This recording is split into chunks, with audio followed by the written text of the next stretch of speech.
자기가 그때 특별히 예수님께 들었던 중요한 말씀이 있죠. 예수님 나타났어. 베드로에게, 다른 사람 아니고 베드로에게, 베드로야, 왜 나를 사랑하느냐? 그렇게 베드로가 어떻게 대답했죠? 예, 사랑합니다.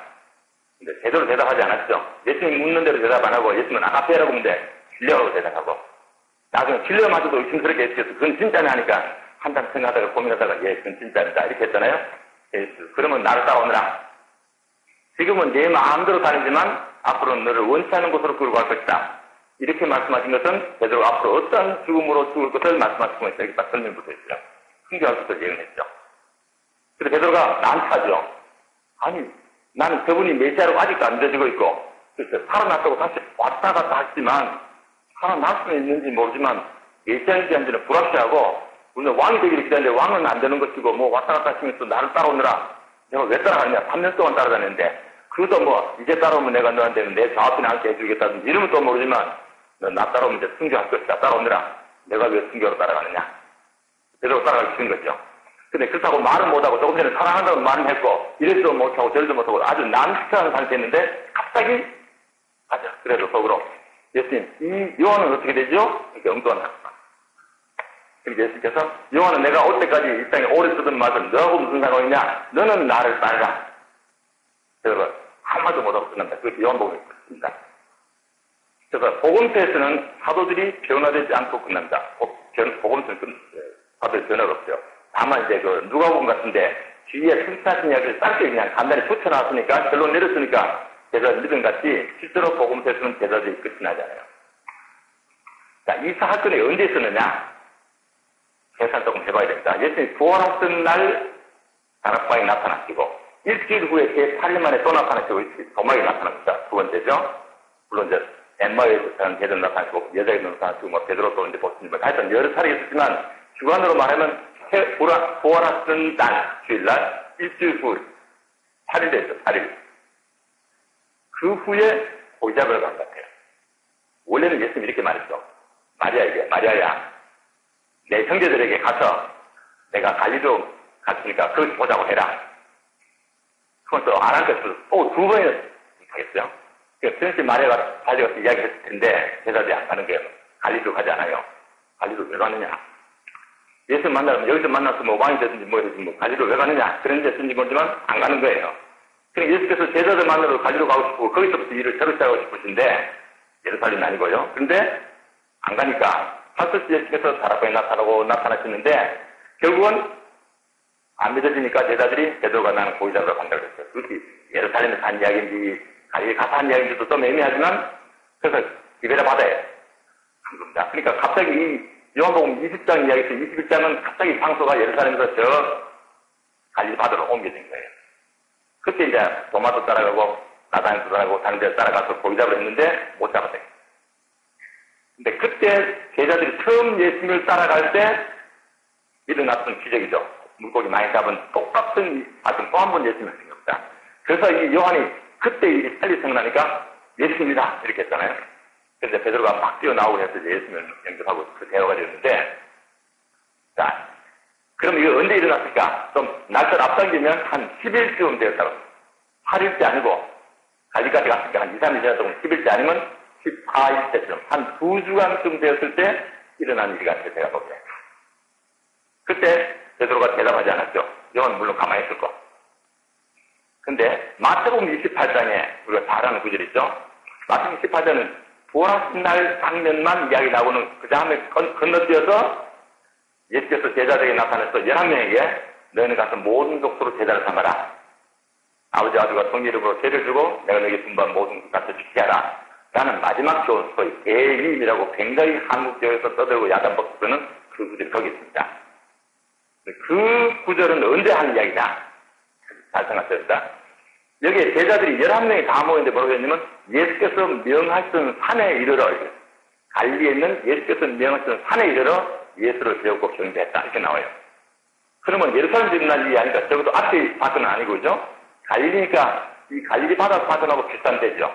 근데 갈릴리 바다에서는 7명밖에 없었는데 여기는 11명이 나타났으니까 제짐작에 그때 제자들에게 그래 너희들만 아니고 나머지 제자들 다 챙겨서 어느 날 어디에서 만나자. 요즘 같은 몇 시에 약속하자.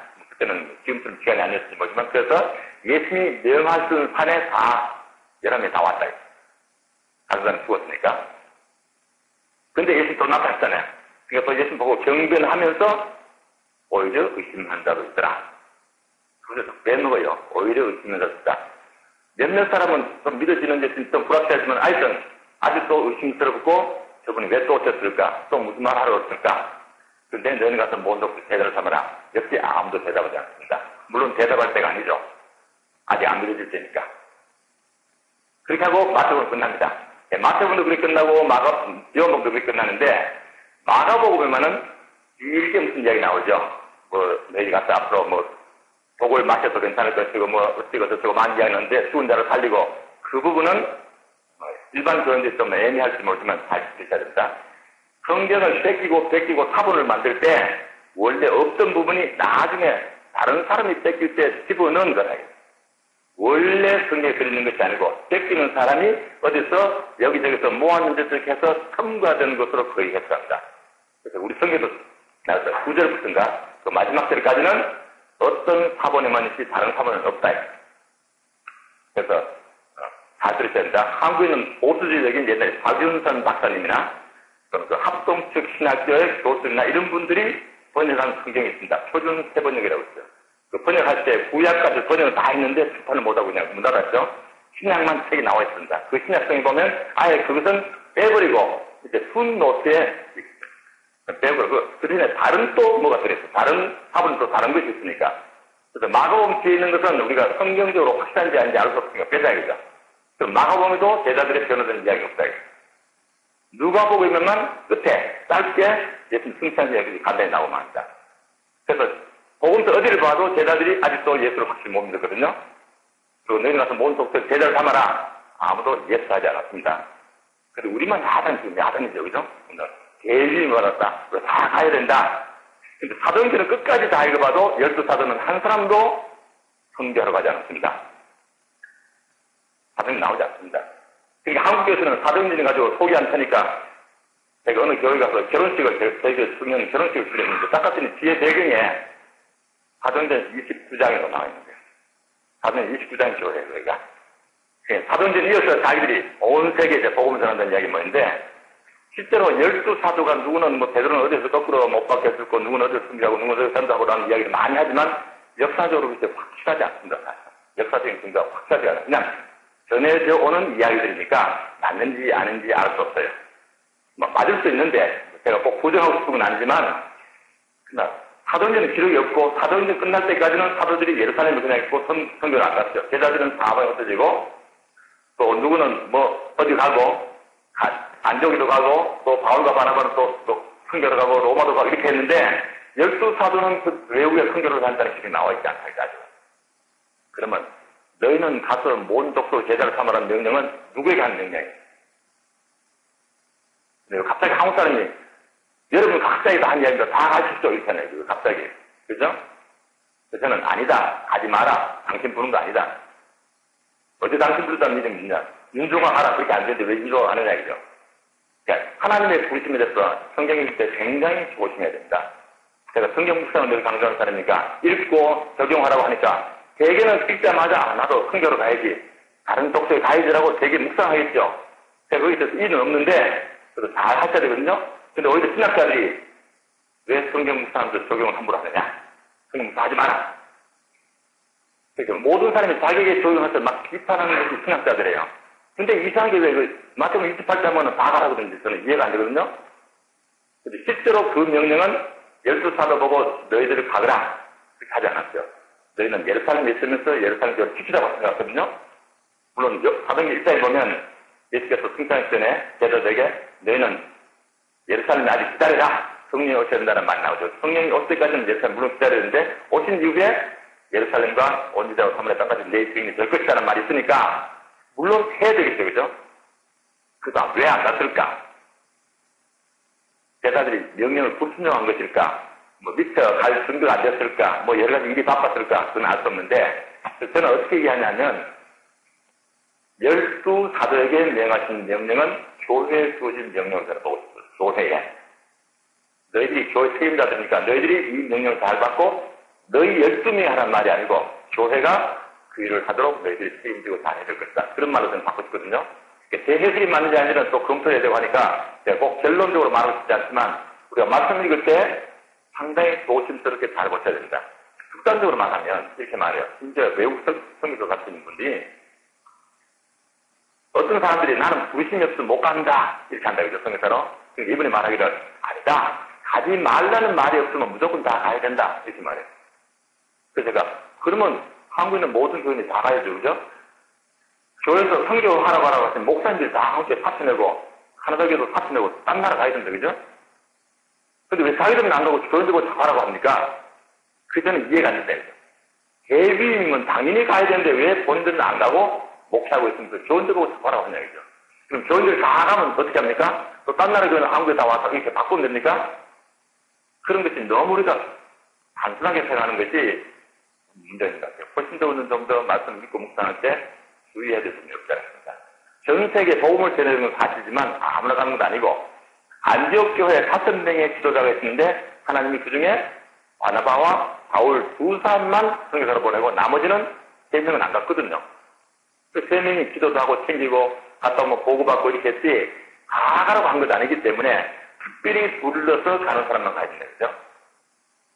그러니까 선교사는 부전이 잘 된 사람이 가야 되고 그리고 이 11사도가 나중에 12명 있으면 12사도가 예수의 부활을 확실히 믿어지기 전까지는 꼼짝도 하지 않았고 부활이 확실히 믿어진 이후에 드디어 부활을 전으로 갈 준비가 됐어요. 그래도 실제로 선교전에 가지는 않고 예루살렘 교회를 돌보고 흩어진 교회를 다 식사를 다니면서도 가장 중심적인 예루살렘 교회와 그 주변 전체를 돌보고 감독하고 챙겼지 자기들 다 가버리면 이 모체 교회가 문제가 생기니까 안 갔다 이거죠. 그죠? 그 교인도 다 가는 것이 아니죠. 남은 교인도 있으니까 예루살렘 교회도 있고 유대도 있고 사마리도 있고 이렇게 교인 다 있는 것이 다 외부로 가라고만 말하는 건 아니다는 이야기죠. 그는 상식적으로 복음을 땅까지 전하는 말은 맞지만 교인이 다 가야 된다는 말은 아니다는 이야기입니다. 이해되죠? 제가 좀 딴얘기한 것 같은데 어쨌든 그런 여러 가지 말씀을 잘 보면서 실제로 이 베드로가 그때 의심을 받았을 때는 대답하지 못했는데 나중에서 나는 복음을 전하다가 순교해야 되는가 보다. 저는 원하는 것을 끌려가 죽을 것이라고 했으니까 그래서 베드로가 지금인가 그러다가 감옥에도 몇 번 들어가서 왔잖아요.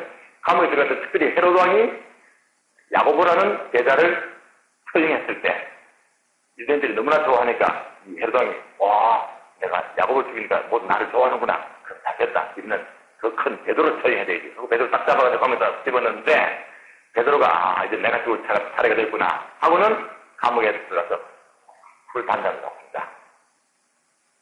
베드로가 바뀌었죠. 옛날 베드로가 아닌다 그죠? 베드로가 완전히 바뀐 거예요. 근데 코바데스라는 영화나 이야기에 보면 책에도 나온 이야기인데 베드로가 순교하기 있어서 도망가다가 예수 만난 이야기 나오죠. 주여 어디로 가시나 하니까 코바데스 가는데 저는 아무리 봐도 그건 성경적이 아닌 것 같아요. 그래서 그건 사람이 되는 이야기니까 믿지 말아서요. 베드로가 그렇게 되어 있지 않습니다. 베드로는 이제는 목숨을 걸고 죽음을 하루 둘이 하지 않고 잠잠을 잘 자고 내일 순교를 준비하는 그런 인물이기 때문에 완전히 바뀌었습니다. 베드로가. 그래서 그렇게 했는데 또 감옥에서 끌어내고 감옥에서 자꾸 끌어내니까 그래서 나중에는 아마 하나님께서 이제 피해서 딴 데로 가라고 하신 것 같아요. 그래서 베드로가 피하죠. 그때는. 그러면 실제로 예루살렘까지 갔는지 제가 확실히 모르지만 하여튼 사역을 많이 했는데 이 베드로 후서를 기록할 때 이 베드로가 내가 죽을 때가 곧 다가오는 것 같다. 언제든지 모르지만 주님이 나에게 그렇게 말씀하셨다. 이렇게 말하니까 죽음을 준비하면서 우리에게 죽음에 대해서 어떻게 준비할 것인가를 설명해 주는 것이 지금 이 본문이죠. 자, 그 중에 다시 찾아봅시다. 오늘 설명 또 다른 중요한 부분은 다음에 이렇게 말이죠. 내가 이 장막에 있을 동안에 너희를 일제로 생각하게 하니 옳은 줄로 여기노니 이는 우리 주 예수 그리스도께서 내게 지시하신 것 같이 나도 이 장막을 벗어날 날이 임박한 줄을 알리라. 장막을 벗어난 이야기 좀 하겠습니다. 장막을 벗어난다는 말이 뭘까요?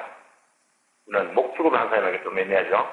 목축에도 텐트 생활 하지 않습니다, 한국은. 근데 이스라엘에 가보면 실제로 그 유목민들을 볼 수 있어요. 그런 말이 있더라고요. 제가 이스라엘 여러 번 갔었는데 나라에서 유목민들을 위해서 아파트 같은 집을, 백설집을 다 지어준 거예요. 브로콜 집을 지어줬는데 짐승을 거기다 재우고 자기들은 텐트에 산대요.